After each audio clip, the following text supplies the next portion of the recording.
Namaste.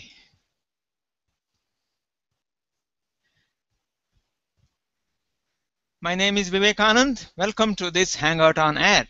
Let me start my timer and let's get going.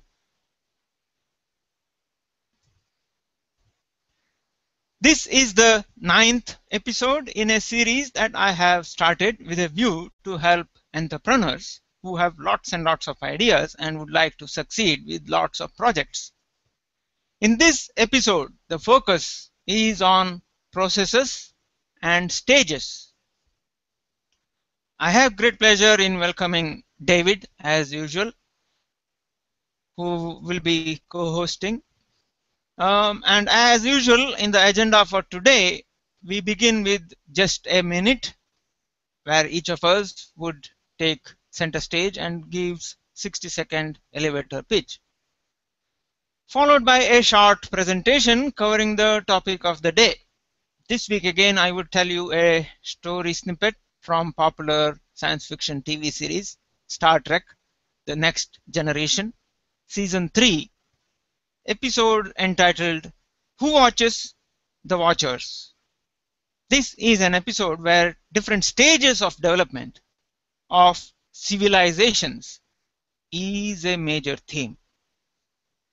Then we shall have a discussion with David, and I hope a few others would join,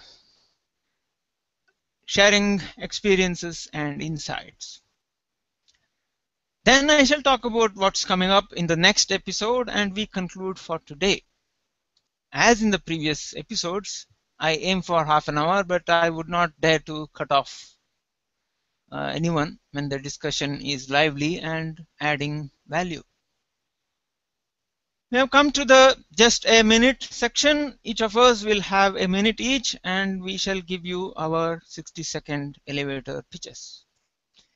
Within a minute, each of us will try to explain why anyone should contact us, how it would be helpful for them, and how can they contact and connect us. There will be a penalty if you go over a minute, which is meant to be fun. The penalty is you will have to say the sentence, integrate, simplify life 3 times. In the last episode, even though David was well within his 60 seconds, he showed us that he has fallen in love with the concept of integrate, simplify life, and he said it 3 times. Penalty for me would be decided by the panel members. So let me start the whole thing going. I have a 1-minute timer.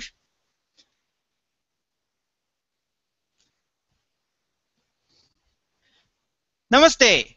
My name is Vivekanand. Wake Technology is my company. I believe in living a simple life. I believe in thinking differently.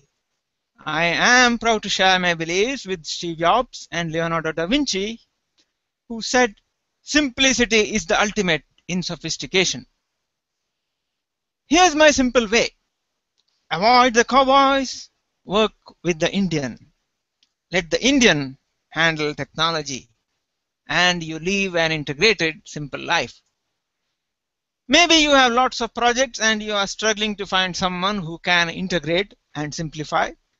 Contact me through my Google Plus page or my website, wake-technology.com. Hope that came in within 60 seconds. It's our guest's turn now, which is David. I shall pin you, and it's your turn. Unmute yourself, please.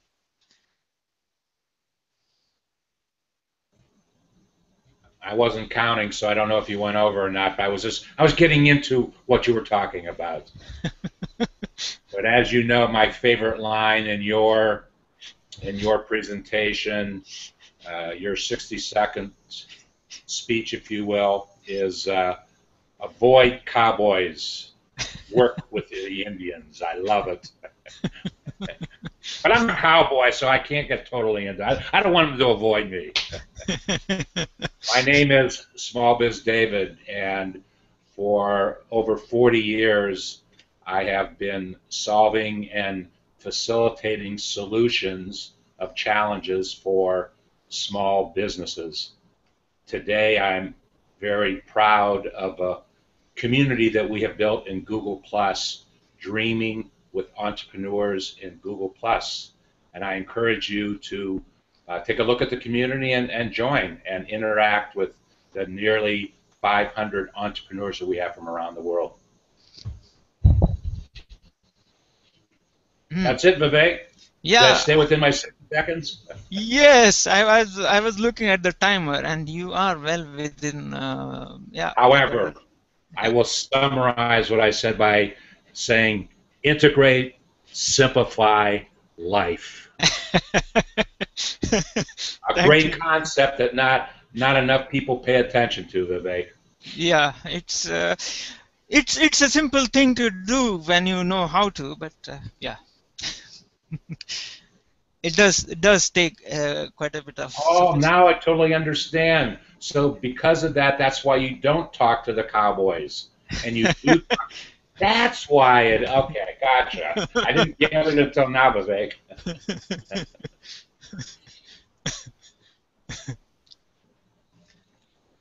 Okay, we have now come to the topic of the day. I shall show you a short presentation.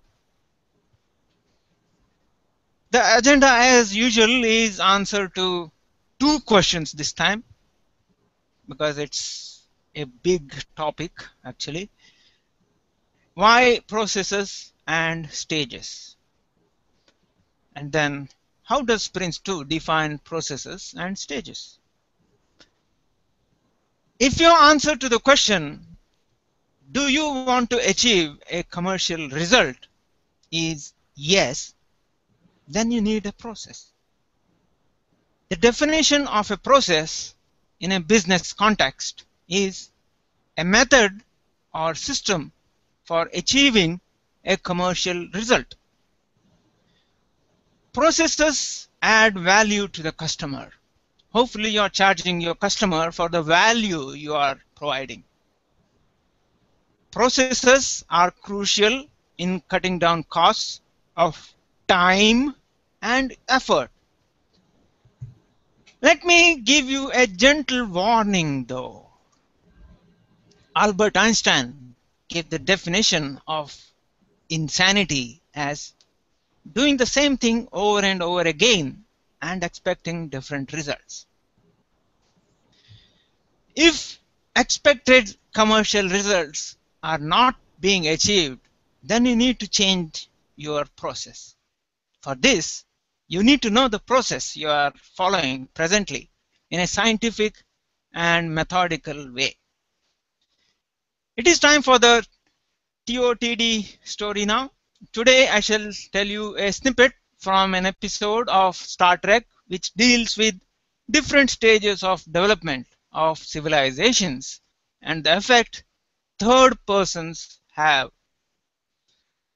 The Starfleet has a group of 3 anthropologists monitoring the planet Mintaka 3. They are observing the developments in a proto-Vulcan civilization who have developed a Bronze Age level. Starfleet is doing this from a camouflaged observation post on a mountain overlooking the Mintakan village. They use holographic technology to hide their observation post. Their aim is to simply observe. Starfleet has a prime directive. Everyone in Starfleet has to take an oath of non-interference with any civilization they come across. Star Trek Enterprise is summoned to help repair the holographic generator in the observation post. But the holographic system fails with explosions and injures the anthropologists. The Enterprise accelerates to Warp 9 to reach Mintaka 3. The Enterprise crew starts repair work, but the sparks attract the attention of 2 Mintakans. A young daughter draws attention of her father and asks, "Up there, father, what is it?" and the father is intrigued. He then reaches the observation post and looks inside, just as Dr. Crusher asks two people to be beamed off directly to sick bay of Enterprise. The bewildered Mintakan touches the electrically charged holographic field emitters, gets electric shocks, and falls down the mountain. Dr. Crusher has no other alternative than to beam up this Mintakan. To obey Starfleet Prime Directive, Dr. Crusher has to erase short-term memories from the Mintakan's brain. Dr. Crusher manages to heal the wounds of the Mintakan, and he is further bewildered by the conversations of Enterprise crew. The memory erasing fails, and as the other Mintakan had seen people being beamed away, his daughter, some of the Mintakans are now convinced that Enterprise crew are gods, and Picard is the chief god. The point I'm making here is you need to execute your project plan in multiple stages. Otherwise, you have to be a god to make your project a success. In this Star Trek episode, Captain Picard then beams up the leader of Mintakans. Now, Jean-Luc has to work hard to convince her that the Star Trek crew is just an advanced civilization and not super beings with godly powers. Let's come back to planet Earth and present day, shall we? PRINCE2 puts lots of emphasis on a book called as the manual. Let me show it to you. This one. This is over 300 pages long book. And now it's actually time for a mind map, and I shall be concentrating more on processes and stages. I need to do a screen share, and as usual I shall pin David and then proceed. David, please tell us your thoughts. Unmute, please.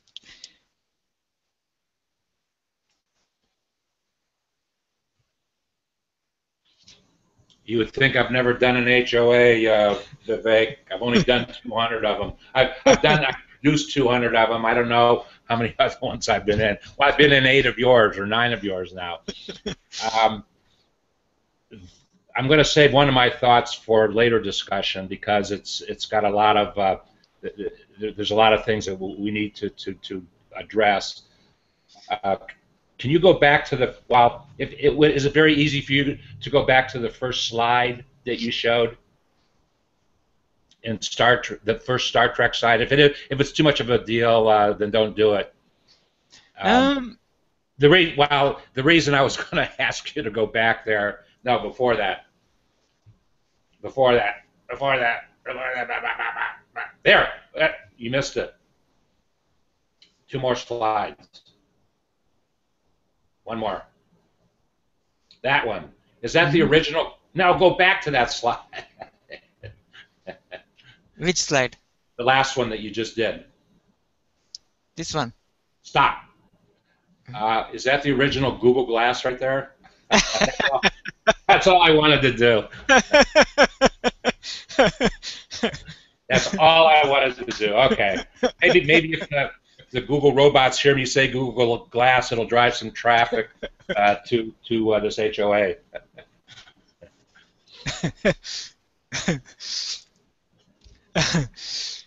Back to Earth, planet Earth. Okay, let's get our feet down on the Earth now. Yeah, this is a mind map. It is sophisticated, and let me zoom into each branch and explain. This is the definition of a process as per PRINCE2. A process is a structured set of activities designed to accomplish a specific objective. A process takes one or more defined inputs and turns them into defined outputs. Let me give you some examples. Let's consider automotive manufacturing industry. This industry takes metal, plastic, and components and manufactures outputs such as cars, vans, and trucks. So that is the automotive industry. Let us take another example. Let's consider an oil refinery. It takes crude oil as the main input and produces outputs such as gas, petrol, and refined oil. So that's the oil refinery. Let's consider the management process. Inputs are information and requests for change, requests for product, etc. The outputs are updated information and decisions. So that's an example of a management process. In the PRINCE2 manual, which I showed you earlier, each process is described in a stylized manner following a specific format. The main headings are purpose of the process, why have this process, objective, which would cover what are the specific objectives of this process, context, how does this process fit, what is its relationship to the other PRINCE2 processes, and activities. All the PRINCE2 processes comprise of set of activities. These activities can run in series or in parallel. This is how each process is described in the PRINCE2 manual. This is a diagram showing the overall process model. I have zoomed in on that diagram. There are 7 processes in PRINCE2, and let me talk about them one by one. Directing is a process which covers the entire project lifespan. It is the responsibility of the project board. Remember these guys? I have explained about them in the previous episodes. They form the project board. The project begins with a process called as initiating process. The main purpose of this process is to have objectivity in the project. Starting up is the next process that happens at the beginning of a project. As I mentioned earlier, each of these processes is explained in great detail in the PRINCE2 manual. As I had mentioned in earlier episodes, every project has to be split into multiple stages, at least 2. Whenever the project approaches the end of any stage, the project manager needs to do the activities mentioned in the manage stage boundary process. The project manager controls every stage of the project by following what is called as the control stage process. The product delivery, which is done by the specialist teams under the guidance of a specialist team leader, is managed by the project manager. And he or she would follow a process called as manage product delivery process. Every project must go through a process called as the closing process. This ensures the business gets the benefits the project is supposed to provide us. This also ensures the lessons learned to be recorded properly. The project manager plays a major role both at the beginning and closing of the project. And of course, managing the project is his main job. So these are the 7 processes as identified by PRINCE2. And we are now back at the big mind map. Hope I have simplified the map for you. We have now come to the end of the topic of the day presentation, and let me come back into your view by coming out of screen share. I shall pin David once again. David, please unmute yourself and share your thoughts. You're still muted. I'm sorry, I thought I did. I actually hit the button, it just didn't do it. Would you please take, it was one of the last slides, second to last slide, third to the last slide that you showed, and put it in the event stream. It's the slide that shows the 7 different processes. Yeah. I started to write them down and I missed one, and I think that is a good overview of what the discussion about processes is really all about. That one right there. Yeah. You could put that into. I'll definitely put this in the event stream. And the point to be made here is that just follow what it does. Just follow what it says, and do it. And your project then certainly is going to be organized, and certainly has a better chance of success. Yeah. To that point, and I like to tell a story. Well, early in our discussion today, when you were doing a verbalization, before you got to any slides, you were doing a verbalization of what the topic was going to be today. You used a word that is very, very key, I believe, and you used the word system. Now, and you only mentioned it one time because I was waiting for it again, and I didn't see it in any of the slides. Now, here's the point that I want to make, and you and I have discussed this already. I'll bring that whole concept of process and system even closer to home than the Star Trek episode. Not that that wasn't good, and not that that didn't wonderfully illustrate your point, but one of my mentors who has taught me a great deal about small business and the mindset of the entrepreneur is a gentleman by the name of Michael Gerber. And 25 years ago, actually more than 25 years ago, probably about 27 or 28 years ago, and Michael tells this story, he probably tells it, I've heard him tell it personally, I don't know, I'm sure it's in the E-Myth Revisited, I'm sure it's in his one of his early books. He tells this story that one day he walked into McDonald's, and it was not for the purpose of getting one of their wonderful hamburgers. It was for the purpose of to study their process and study the system that McDonald's had put into place at by that time, and that was the bottom line reason for their success. You can go into a McDonald's almost anywhere in the world and get the exact same hamburger that you'll get any place else. Except I can do an exception to that rule. I enjoyed visiting the McDonald's that I visited more than once, believe it or not, while I was in Rome.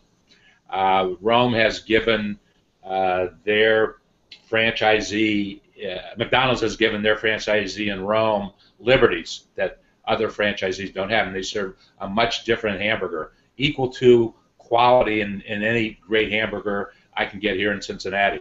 So anyway, the concept of process and system is critical to small businesses, because if they don't have a process, if they don't have a system in place, they will not be successful. Michael Gerber says that with the proper system in place, the entrepreneur, you and I, the thinkers, the folks that have created, we can step away from our business, which we have to do sometimes, so that we can take our businesses to the next level. But we must be able to step away. But there's no way that we can step away from that business unless there's a system in place. Mm. So I think the lesson to be learned, Vivek, today is that small businesses must have a process, and I emphasize the word must, Yeah. have a system. And if they don't, your business is not going to work. Yeah, it's as I was saying. I mean, in that Star Trek story, yeah, in that story you have two different civilizations at two different stages of their development. One is at Bronze Age, one is at Space Age, and the people in the Bronze Age see the people in the Space Age as being gods. Why? Because the gods, the so-called gods, have systems and processes. As simple as that. Well, things are defined. Yeah, it's Expectations are defined, and so it's not, okay, what do I do now kind of thing. Here's what you are supposed to do, because that's the system that we have put in place. That's the system that works. Now, it's very possible your system might break down, and that's okay. That happens, and when it happens, you just fix it. You fix the part that has broken down. You know, the situation that you and I are confronted with today, and I'm not so sure, I don't know as much about you as certainly myself. Uh, God forbid I pass away tomorrow. no, no. I said God forbid. The business that I have built would essentially cease to exist, and that's my fault, because it's me, and I haven't shared as much as I should. I've tried to share it with my sons, because they're the ones that are going to inherit whatever it is left to inherit. But I've talked to them a little bit about it, that the only thing I want them to really do is protect the Small Biz David brand that I've spent a lot of time and energy building. Just keep that brand alive, whatever that means. Now, I have my own system and processes in place, but I haven't shared those with anybody. And that's another mistake that small business owners make. I mean, I lived at, my father passed away 41 years ago. He owned 2 small businesses. My mother absolutely, positively could not have managed or run either of those businesses. She didn't understand the process. She didn't understand the system, and that's okay. I mean, that's the role that she had in life. She just didn't do it.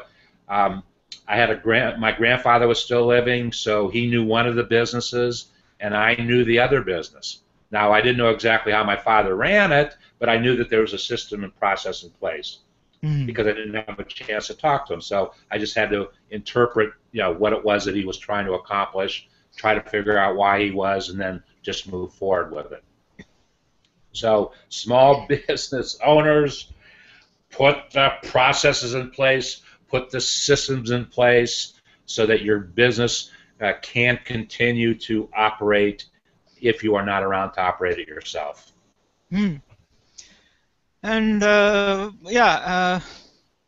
exactly. Someone, I'm trying to get the exact quote, but somebody was saying, if it comes to somebody taking over your business, let's say you have built a business without putting in processes as such, but you have built a business and you want to sell the business. How will the prospective buyer evaluate your business? There's no way they can do it. You have no processes in place. You have no. How are they going to evaluate? Are they going to evaluate based on the money that you pull in and profits that you make? But That's if part of the evaluation. That's part of the evaluation. yes, it is part of the evaluation, yes, but that's not all. Since I mean, you do need the processes and systems which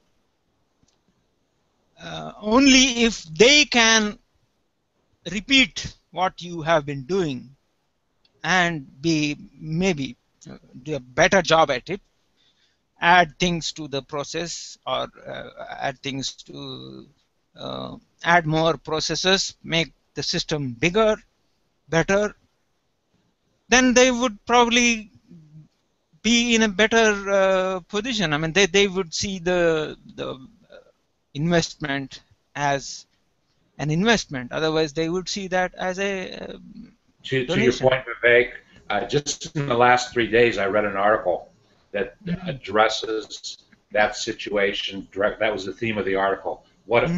what what do you have to sell? What does the next person have? What are they buying? Well, Mm. they're buying a system and a process. That's one of the things they're certainly buying. The other thing that this article was stating, and I kind of alluded to it a moment ago, was that if you or I are not involved in that business that we want to sell, can that business run? Or Mm. is it run because you and I are in it, because we have our own systems and our own processes and ways of doing things? And if somebody wants to buy your business and they feel that, yes, you have to be there to do it, they won't buy your business. Mm. They will walk away from it. It's That's quite why they're buying it so that they can take over, what it was that you built. yeah. In many cases where that becomes the unfortunate result is because the business owner um, didn't put down whatever that he or she does on a day-to-day basis, put it down in a sort of document um, or in a formal, it could be anything. It could be a Word document, it could be an Excel document, it could be a mind map, anything. If that person didn't do it, then it's all in that person's brain. You know what? You just made me think of something, Vivek. Uh-huh. Now, after I said that, I do it my way and nobody would quite understand it. Um, I've got 750 YouTubes out there on Mm. entrepreneurship and small business information, and all you need to do is study those. It's very clear what's on my mind because and you don't have to read a lot of blogs. You can even fast forward the YouTube if it's boring Mm. and you don't want to. But that's what I do. That's a wow. It's not all that I do, but it's a very, very big part of what I do. Very big part. Yeah, so what you're saying there is if not in a Word document or Excel or even a mind map, at least make it a YouTube video. Or I mean, the whole point is whatever knowledge that you have, if that can be uh, accessed by someone else, whatever processes that you follow within your mind to achieve something, if that can be replicated by somebody else by looking at one of your YouTubes, you have created a system. Now And yeah, Google created the system. I just plug into it. Google created a tool set. You use the tool set to create a system.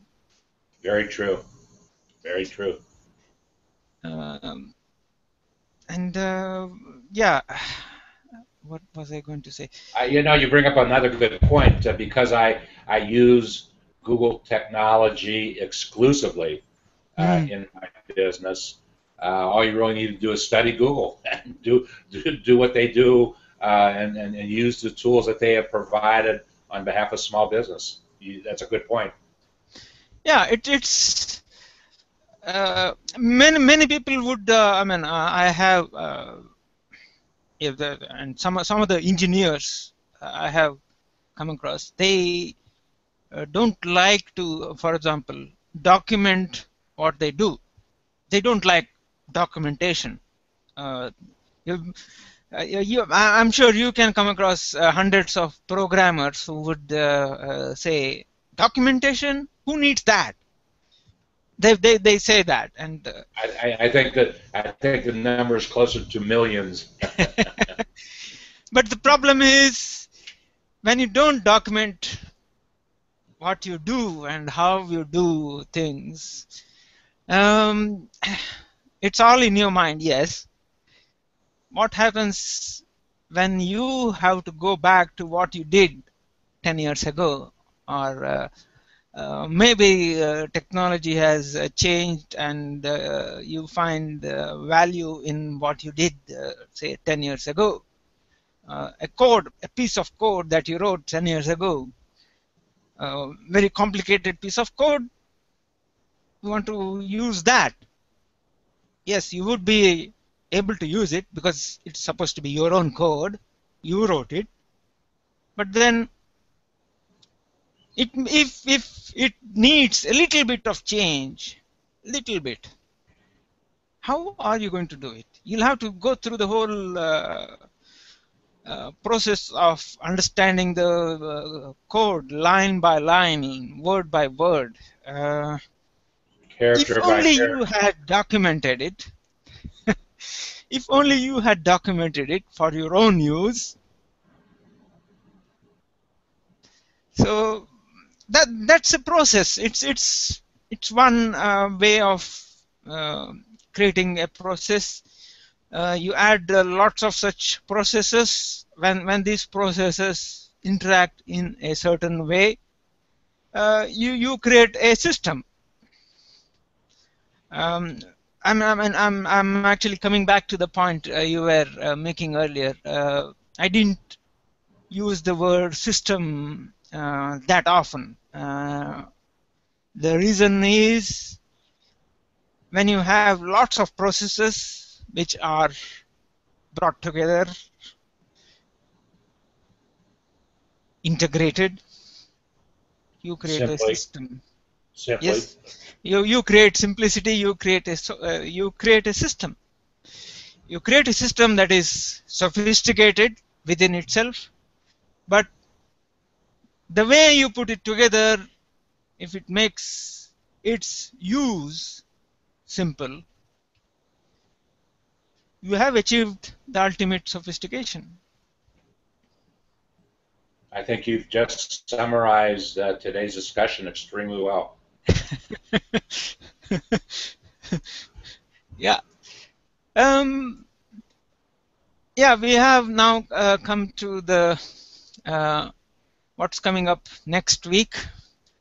As shown to you earlier, the PRINCE2 manual, which is an important part of PRINCE2 methodology, has allocated more than 1/3 of its pages to the different processes.